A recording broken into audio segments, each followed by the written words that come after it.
ఈ రెండు పార్టీలని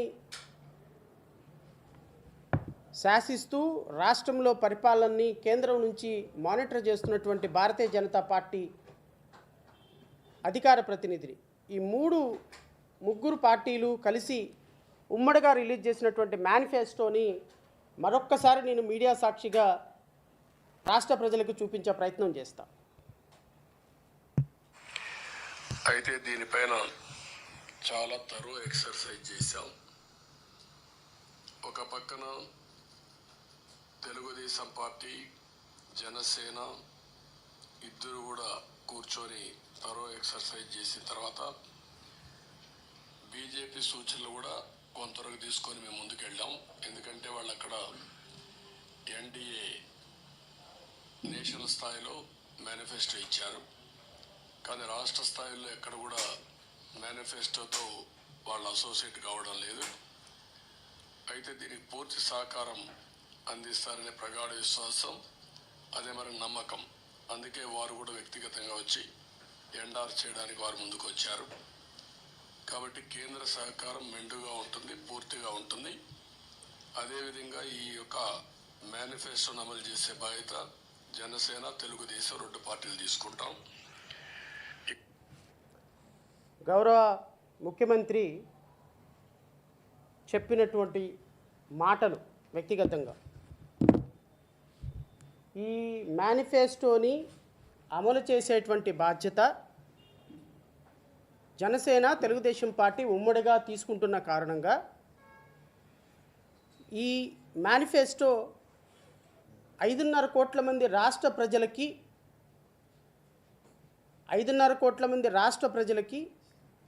ఏ విధంగా అమలుపరుస్తున్నామని చెప్పాల్సినటువంటి బాధ్యత 10 నెలల తర్వాత గౌరవ ముఖ్యమంత్రి చంద్రబాబు నాయుడు, గౌరవ ఉప ముఖ్యమంత్రి పవన్ కళ్యాణ్కి ఉంది అని జేబీఎంరావు భారత పార్టీ భావిస్తుంది.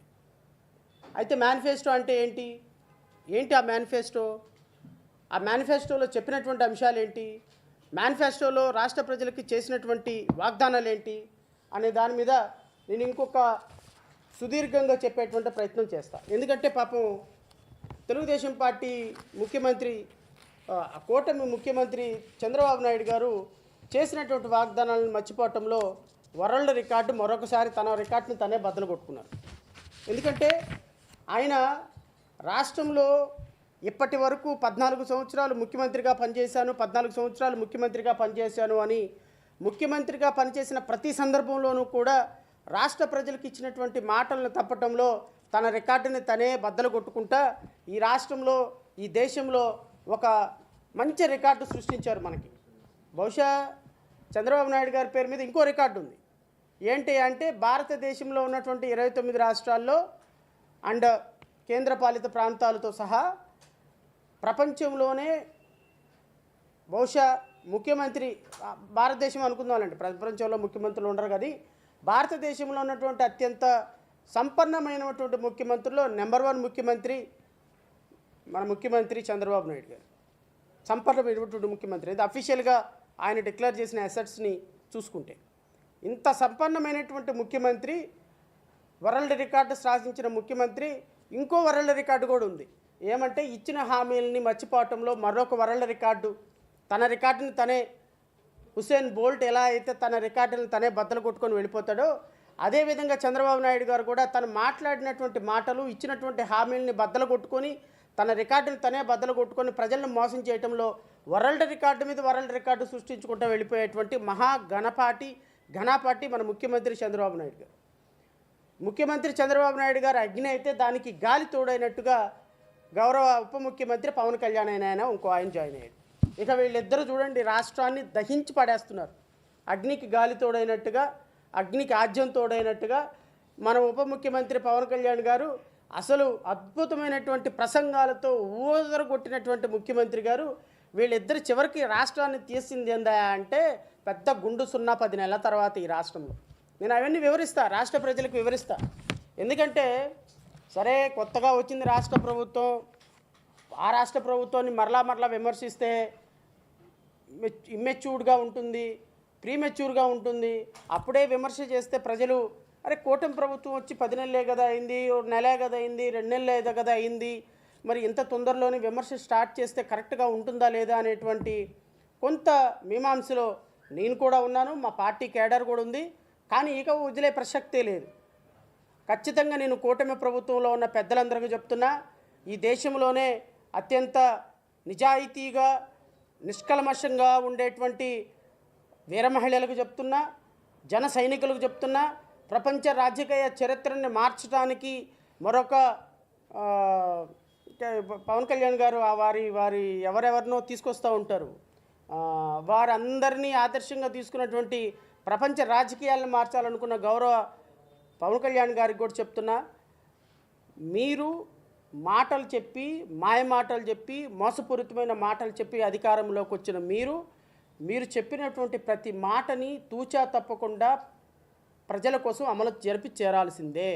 మీరు అమలు జరపకపోతే చొక్కా పట్టుకొని అమలు చేయించాల్సిన బాధ్యత రాష్ట్ర ప్రజలకు ఉంటుంది. రాష్ట్ర ప్రజలు మిమ్మల్ని చొక్కాలు పట్టుకొని రోడ్డు మీదకి లాగి మీరు ఇచ్చిన హామీలు ఏమవుతాయని అడిగే హక్కు వాళ్ళకి ఉన్నది. ఎందుకు అంటే మీరిద్దరు మాటిచ్చి ఈ రాష్ట్రంలోకి అధికారంలోకి వచ్చే కారణంగా సొల్లు కబుర్లు సోది కబుర్లు చెప్పుకుంటా రాష్ట్ర ఆర్థిక పరిస్థితి బాగాలేదు, 5 సంవత్సరాలు విచ్ఛిన్నం జరిగింది, 5 సంవత్సరాల్లో ఏం జరిగిందో తెలీదు, ఇవన్నీ రాష్ట్ర ప్రజలకు వద్దండి. ముఖ్యమంత్రి చంద్రబాబు నాయుడు, మాజీ ఉప ముఖ్యమంత్రి పవన్ కళ్యాణ్ సంపద సృష్టిస్తామని చెప్పినారు. సంపద ఎలా సృష్టిస్తారో రాష్ట్ర ప్రజలకు అనవసరం. సంపద సృష్టించాల్సిన బాధ్యత మీది, కూటమి ప్రభుత్వం ఇచ్చిన హామీలను నిర్వర్తించాల్సిన బాధ్యత మీది. ఈ రాష్ట్రంలో ఉన్న 5.5 కోట్ల మంది ప్రజలకి మీరు ఇచ్చినటువంటి హామీలు ఖచ్చితంగా నిర్వర్తించాల్సిన బాధ్యత మీది. మీకు తోడుగా ఉన్నటువంటి కేంద్ర ప్రభుత్వం ఈ రాష్ట్రంలో అధికారంలో ఉంది. ఒక భారతీయ తెలుగుదేశం జనసేన మాత్రమే కాదు, ఈ రాష్ట్రంలో అధికారంలో ఉంది భారతీయ జనతా పార్టీ. మీరేం చెప్పారు? నేను మళ్ళీ ఇంకోసారి వినిపిస్తాను. పూర్తిగా ఉంటుంది నమ్మకం. అందుకే వారు కూడా వ్యక్తిగతంగా వచ్చి ఎండార్ చేయడానికి వారు ముందుకు వచ్చారు.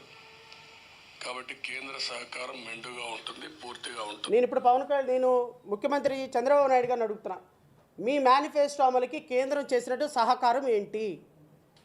వాళ్ళు మేనిఫెస్టోని ఎండార్స్ చేసినప్పుడు కేంద్ర ప్రభుత్వం చేసినటువంటి సహకారం ఏంటో మీరు వైట్ పేపర్ రిలీజ్ చేయాల్సిందిగా జేబీఎంరావు భారత్ పార్టీ డిమాండ్ చేస్తుంది. మీరు వైట్ పేపర్ రిలీజ్ చేయకపోతే, కేంద్రం ఎంత సహకారం చేసిందో చెప్పకపోతే, ఏ విధంగా పవన్ కళ్యాణ్ కేంద్రంలో ఉన్నటువంటి పవన్ అయ్యే ఆంజీ హే అని చెప్పినటువంటి ఒక దేశ ప్రధానమంత్రి, మీరు పాపం ఎక్కడో కూర్చుంటే సిగ్గుపడతా లాక్కొచ్చి పక్కన ఆలింగనం చేసుకొని పక్కన కూర్చోబెట్టుకోగలిగినటువంటి ప్రధానమంత్రిని కూడా సంభ్రమాచార్యానికి గురి చేయగలిగినటువంటి మీ యొక్క స్టార్డమ్ని రాష్ట్ర ప్రజల కోసం ఎప్పుడు వాడుతున్నారు, ఎంత వాడుతున్నారు, ఎలా వాడుతున్నారు చెప్పాల్సినటువంటి బాధ్యత గౌరవ ముఖ్యమంత్రి గారికి ఉప ముఖ్యమంత్రి గారికి ఉందని అయితే నేను భావిస్తున్నాను. మీరు ఇచ్చినటువంటి హామీలు ఏంటో పాపం మర్చిపోయి ఉంటారు. ఎందుకంటే అధికారం చాలా బిజీ షెడ్యూల్, పాపం ఎక్కడెక్కడో కష్టపడి ఎక్కడికెక్కడికో డ్రెస్సులు మార్చాలి, ఎక్కడో చోట ఎక్కడెక్కడో మరి సనాతన ధర్మాన్ని కాపాడాల్సినటువంటి బృహత్తరమైనటువంటి కార్యక్రమం తీసుకున్న మీకు ప్రజా సంక్షేమం, ప్రజల యొక్క కష్టాలు మర్చిపోయి ఉంటారు. కాబట్టి ఇచ్చినటువంటి హామీలు స్క్రిప్ట్ మర్చిపోయే అవకాశం ఉంది. కాబట్టి షార్ట్ ఓకే అన్న తర్వాత ఆ ఏమి డైలాగులు చెప్పారో మనకి గుర్తుండే అవకాశం లేదు. కాబట్టి మరొకసారి నేను స్క్రిప్ట్ చదివి మీకు వినిపించే ప్రయత్నం చేస్తా.